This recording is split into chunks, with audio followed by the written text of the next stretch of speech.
ஸ்டேஜ்ல ஏறது சாதாரண விஷயம் இல்ல. ஏறிட்டா இறங்கவே முடியாது தம்பி. வா, நல்லா பேசணும்னா சார் இப்பயே அப்பாயின்மெண்ட் பண்ணிடுவாரு கட்சியில.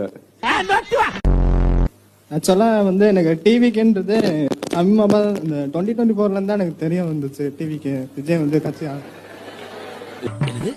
இளைய தளபதி விஜய் தாக்கப்பட்டார்.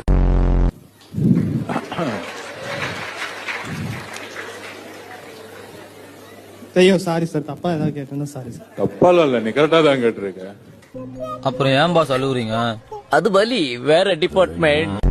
10 லட்ச ரூபாய் சம்பளம், அமெரிக்கால விசா கிடைச்சிருச்சு. டிவிகேல கட்சியில ஜாயின் பண்ணு உங்களுக்கு தோணுது, உங்க வீட்டுல என்ன சொல்லுவாங்க?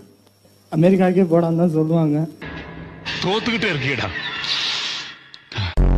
கண்டிப்பா சர்க்கார் இல்ல, வேற மாதிரி பாப்பீங்க. எனக்கு என்னமோ 7.5 தூக்கி தோல்ல ஓட்டுக்கிட்டு தெரியற மாதிரி தெரியுது. அப்படியே படிச்சு படிச்சு படிச்சு அப்படியே பேசினா பெரிய இது கிடையாது. பீப்புளோட எமோஷன்ஸ புரிஞ்சுக்கணும். அதனால எல்லாரும் டிவி கேட்க ஓட்டு போகணும்னு கேட்டுக்கிறேன்.